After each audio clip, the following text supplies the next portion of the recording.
Sejam todas e todos muito bem-vindos a mais um Flashes com Selma Mello. Nós esperamos que nossa rápida, breve ausência tenha aí manifestado em você muitas saudades. Saudades essas que mataremos agora, recebendo essa pessoa tão especial. Profissional, mãe, filha, esposa, amiga. Olha só, não sabemos denominar a mãe. Existem mães, todas mães, mas mães de filhos tão especiais que é um presente que Deus dá. Uma mãe que luta com todas as forças para que seu filho consiga alcançar os seus espaços e realizar os seus sonhos. Preconceito, dúvidas, inseguranças, ela tem, mas uma certeza, que ela lutará com todas as forças para que o seu filho seja muito feliz. Ela mesmo, a nossa mestra do autismo, Renata Amorim. Seja muito bem-vinda. Muito obrigada pela apresentação. Assim, não levem muito a sério. Eu sou apenas uma mãe que luta em prol de melhoria na qualidade de vida, não só do meu filho, Antônio Lucas, que hoje tem 18 anos, mas eu costumo dizer que Deus me preparou, Selma, de uma forma que, sem querer, eu fui abraçando a causa, e hoje em dia eu luto em prol da melhoria da qualidade de vida de todos os autistas da nossa região, da nossa cidade, porque eu acredito que eles são cidadãos, eles merecem o nosso respeito e agradecem quando são compreendidos na sua forma de ser. Muito bem. Renata, você, como toda mãe, né, esperou seu filho Sim, e veio uma criança linda, saudável, sim, e pouco depois você descobriu que ele era autista. isso.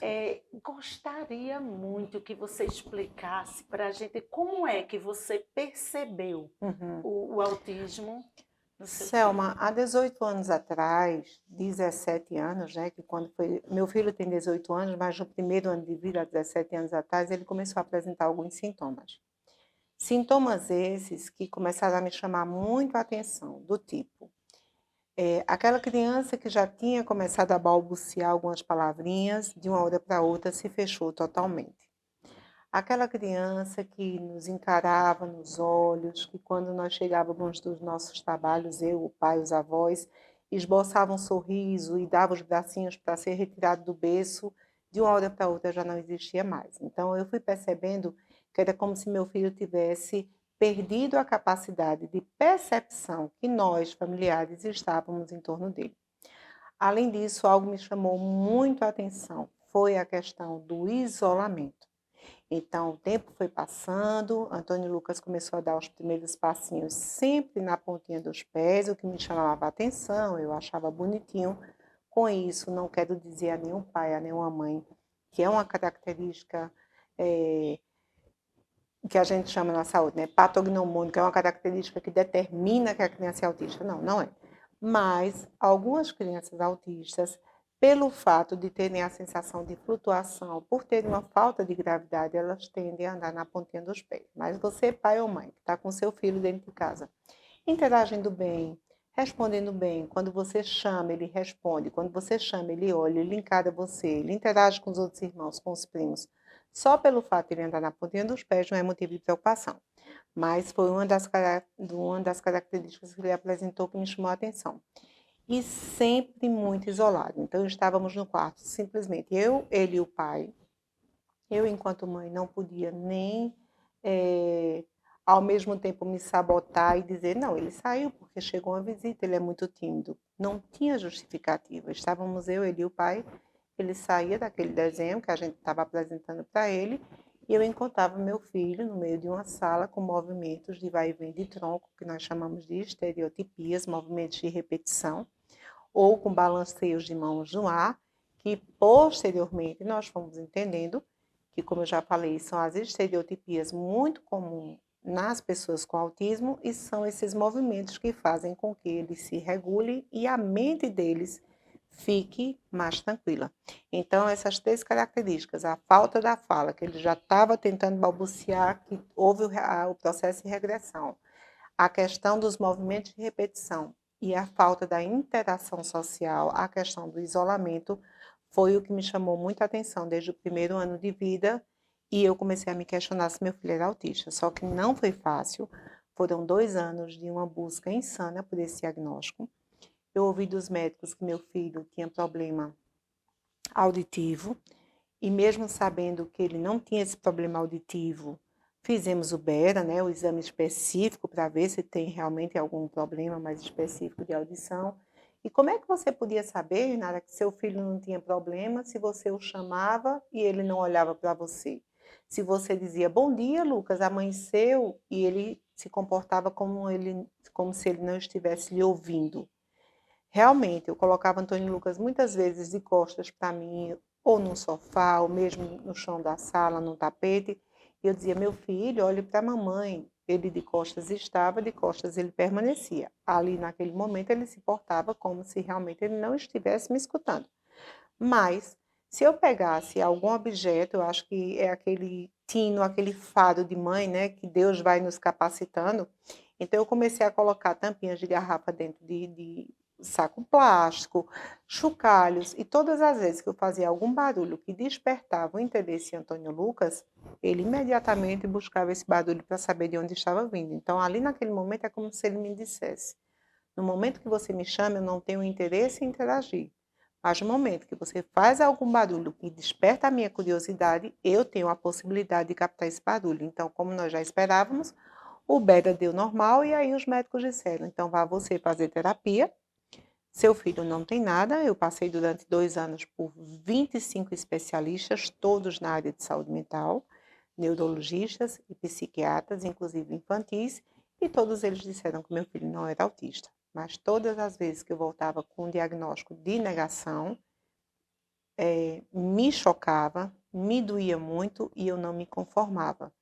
Porque há 18 anos atrás, como eu já falei, a realidade era outra, os profissionais não estavam tão capacitados hoje em dia para lidar com a questão do autismo. O autismo tem crescido bastante, né, na nossa convivência social. Então, os profissionais têm buscado se especializar nessa área. Todas as vezes eu não tive escolha. As pessoas dizem, foi um baluarte, é uma referência, estudou muito. Eu não tive escolha, Selma. Ou eu saía para estudar, ou eu me debruçava em cima do que é do autismo, ou eu participava dos congressos, por mais distante que acontecessem. Ou eu estava ali, ou eu não poderia saber, compreender o que é do autismo para entrar no mundo do meu filho e entender que mundo tão diferente era esse do nosso e como eu poderia ajudá-lo. Então, todas as vezes que eu tinha negação, quando eu chegava em casa, eu dizia, ele é autista sim. Depois de 2 anos, veio o diagnóstico de que realmente não era eu que estava precisando de uma terapia, não era eu uma mãe muito ansiosa que não respeitava o ritmo de desenvolvimento do meu filho.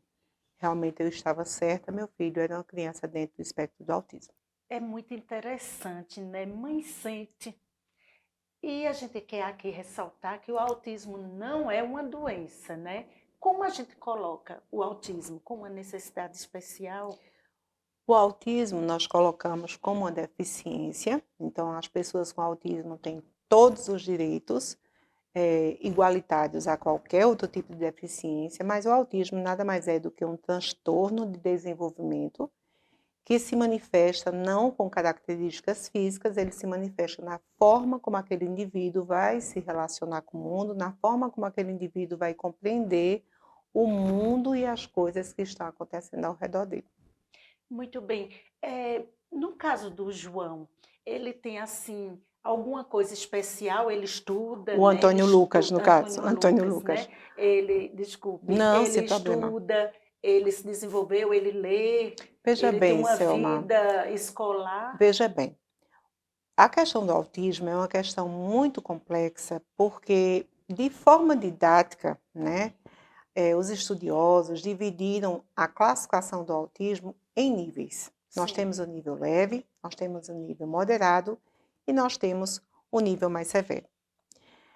Esses níveis são classificados de acordo com o grau de dependência ou de suporte que aquela criança, aquele indivíduo, vamos falar indivíduo porque eles não vão ser crianças que vão se tornar adultos não autistas. O indivíduo que é autista, a Não tem criança, cura, não né? tem Não cura. tem. Ele vai se transformar no indivíduo, no adolescente, no adulto, e no idoso autista. Então, veja bem, no caso do meu Antônio Lucas, ele precisa de um suporte a nível moderado. Mas Antônio Lucas já teve, sim, épocas que ele beirou ao autismo leve na fase da adolescência. Ele sofreu um processo de regressão extremamente significativo, que ele entrou num processo de autismo muito severo. Então, eu costumo dizer o seguinte, vai depender muito de cada autista. Você, às vezes, tem, numa mesma sala de aula, e os professores sabem muito bem disso, autistas que estão classificados didaticamente no mesmo nível e são totalmente diferentes um do outro. Existirão aqueles que vão se adaptar à inclusão escolar e eu apoio e eu incentivo bastante que os pais coloquem os seus filhos e façam a tentativa o máximo possível pela inclusão escolar. Porque a partir do momento que existe a inclusão escolar, tem toda a inclusão, tem todo um contexto por trás, tem a inclusão social, não só do aprendizado em si, não só do processo de alfabetização em si, mas tem todo um contexto ali envolvido, de interação com os amigos, de verbalização, na comunicação, mas nós sabemos que alguns não alcançarão esse propósito de realmente ter a inclusão escolar. O caso do meu filho foi o seguinte, ele ficou na escola até um determinado momento. A escola nos ajudou muito, porque algumas pessoas fazem, não serviu de nada, porque ele não saiu alfabetizado, ele não saiu escrevendo. Antônio Lucas era uma criança não verbal, saiu falando. Antônio Lucas era uma criança que, quando as pessoas chegavam lá em casa, ele se escondia por baixo de sofá, tentava entrar dentro de locais mais apertados possíveis, porque alguns deles têm essa característica. Desculpe, Renata, o autismo pode ser confundido com timidez. Uma criança que tem medo das pessoas, que se esconde. Pode ser, algum pai pode fazer essa associação. Pode ser, mas é por isso que a gente sempre... porque também tem os marcos de desenvolvimento. Sim. E aí esses pais vão percebendo que os marcos de desenvolvimento não estão sendo acompanhados de acordo com o que deveria ser esperado. Então, o que é que eu falo para um pai e para uma mãe? Se o seu filho chegou o marco de desenvolvimento da fala, ele não está falando, eu ainda não tenho um diagnóstico, que foi o meu caso. Tudo bem. Mas se está com dificuldade na fala, antes do diagnóstico eu já vou para a terapia da fono. Não espere. Se percebeu que está havendo alguma deficiência em algum marco, em alguma área, começa com as terapias, mesmo que esse diagnóstico venha posteriormente, até porque o diagnóstico, às vezes, pode ser até só uma sentença confirmatória daquilo que você já desconfia e vai ser só a continuidade de um tratamento que já tem sido iniciado por um bom profissional a nível de terapia ocupacional, a nível de psicologia, a nível de fonoaudiologia e tudo mais, psicomotricidade e tudo mais. Por volta de um ano e meio, já é possível observar alguns sinais ou é muito cedo? Selma, qual é o tempo certo? Nós não sabemos o porquê. Tem crianças que já começam a apresentar 6, 7, 8 meses de vida, alguns sinais. E aí você pergunta assim, como é que uma criança com 6 meses, que praticamente só está, mamando, se aquela mãe que está em contato diariamente com aquela criança percebe que no ato da amamentação não está sendo estabelecido um vínculo afetivo, aquela criança não olha nos olhos dessa mãe, aquela criança, ela está ali mamando, mas ela está com o olhar perdido, o pai chega, brinca com a criança, qual é o pai que não suspende cuidadosamente a criança no ar? E você percebe que aquela criança não olha para o pai, ela não percebe, é como se ela não percebesse o pai. Ela se detém a um detalhe que está numa cortina, numa luz, num quadro, alguma coisa assim, é um sinal de alerta, né? E nós não sabemos o porquê de existirem crianças que desde os primeiros meses já desenvolvem os sinais, e existem crianças que se desenvolvem muito bem até um determinado momento, como foi o caso do meu filho, se desenvolveu muito bem até 1 ano e 3 meses, e a partir daí perdeu as habilidades que ele já estava adquirindo e sofreu esse processo de regressão. Os médicos não sabem, existem esses 2 tipos de apresentação inicial do autismo. Um autista também pode ter muitos sinais assim de violência, de agitação. A gente tem muito a questão da estigmatização de dizer o autista ele é autoagressivo, ou seja, ele tem algumas reações de agressividade consigo ou de heteroagressividade. Ele é agressivo com outras pessoas. Todas as vezes que eu vou em universidades, já participei, já tive a grata satisfação de participar, inclusive, de debates, de conversas em empresas, inúmeras empresas, não vou falar aqui para não esquecer, mas assim, praticamente todas as empresas e faculdades de Garanhuns e região nós já passamos. Eu sempre costumo dizer o seguinte: antes de estigmatizar, vamos entender qual foi o contexto que aconteceu a violência. Porque o autista em si, ele tem o que nós chamamos de desregulação sensorial. É o que os fazem tão diferentes de nós. Por exemplo, o que é que eu quero dizer com isso? Os sentidos, visão, audição, paladar, olfato e tato, na maioria dos autistas, eles estão exacerbados. Então, um carro de som que está passando lá na rua, que para você está praticamente imperceptível, ele está ouvindo 5, 6 vezes mais forte. Se você chega para um autista que tem, aí ele tem o que nós chamamos a desregulação sensorial auditiva, como é o caso do meu filho. Se ele tem uma desregulação sensorial no tato, e você vai demonstrar um amor, um afeto ao autista, muitas vezes uma avó que não tem tanto contato, não tem tanto conhecimento e vai apertar, vó, a forma como você me abraça, eu sinto 5, 6 vezes mais forte. Então você não está me abraçando, você está me sufocando. Né? Então, eu tenho um exemplo muito recente de uma amiga que disse: Renata, fiz uma economia de 1 ano e meio para fazer a festa do meu filho com 8 anos de idade. Não vou citar nomes, logicamente, mas é uma amiga muito querida e uma criança que eu acompanhei desde o nascimento. E aí, o que foi que aconteceu? Porque eu não pude estar, porque eu estava com um parente adoentado, fui para Caruaru, ele recebeu um diagnóstico lá e a gente não pôde estar presente na festa. Eu disse: e aí, como foi a festa? Um desastre. Ele chegou e saiu desmontando tudo e derrubando tudo. A primeira pergunta que eu fiz para essa minha amiga: Renata, muitas crianças? Tava, Renata, porque você sabe como é aniversário de criança, né? Muito barulho, o som estava ligado, um convidado falando. E eu sei que a criança é extremamente sensível à audição. Tudo contribuiu para ele não se sentir então, seguro, é o tipo da né? coisa, mãe. Eu posso ter minha festa infantil e me comportar como, por exemplo, você espera, ou não. Mas pelo menos me dê essa oportunidade. Prepare o ambiente de acordo com a minha condição de receber esses estímulos. Se eu não sou capaz de receber um estímulo muito alto, de um som muito alto, se eu não sou capaz, se eu tenho uma desregulação sensorial no olfato, se você usa um perfume muito, muito, muito forte, para você tá um perfume legal, marcante, eu estou sentindo 5, 6 vezes mais forte, professor. Então, muitas vezes eu não chego perto da senhora, não é porque a senhora seja uma má professora ou que a senhora me trate mal, mas pode ser algum aspecto nesse sentido sensorial que faz com que você se torne muito invasiva para mim enquanto autista, entendeu? Então, assim, se a sociedade entender que eles têm essas desregulações sensoriais, que é a nível cerebral, que é uma área do cérebro deles. Por exemplo, por que um autista, quando vai para o shopping, muitas vezes o pai faz: meu Deus, levamos para o shopping, ele deu um show lá, se deitou no chão e não quis mais nada. Gente, se eu sou autista e eu tenho desregulação nos sentidos, meu cérebro não filtra as informações, então eu estou captando todos os sons que eu estou ouvindo, todos os cheiros de fragrâncias, de perfume de pessoas que estão passando, fora aquelas, né, distribuidoras. Eu estou captando todas as informações visuais das vitrines. Aí pessoas estão pegando em mim, eu estou sentindo. Tem que não explodir. tem como, né? Minha mente não filtra.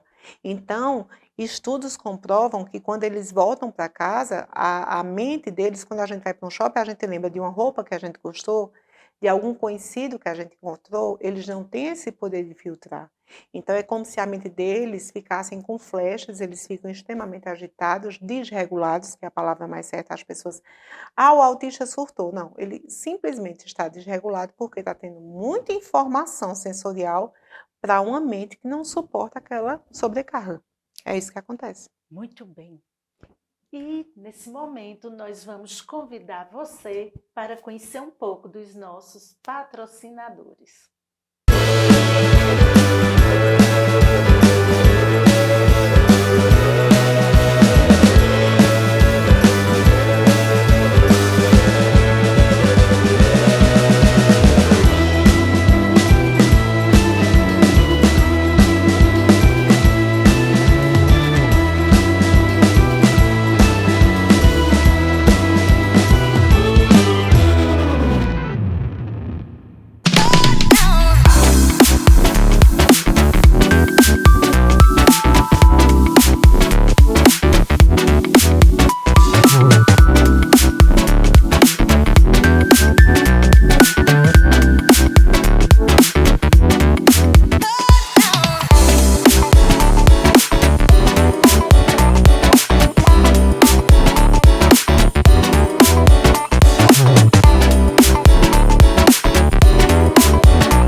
Olá, gente, beleza? Tudo bom? Olha, esse ano de 2022, a Casa Nobre Imóveis, temos a proposta de ser a melhor loja de imóveis da região, viu? Com entrega para todo o estado, toda a região, a entrega, montagem grátis, não é? No prazo de 24 horas, comprou, recebeu, temos tudo para sala, quarto, cozinha, com preço positivo e até 12 vezes. São duas lojas, Centro dos Garanhuns e Coab 2.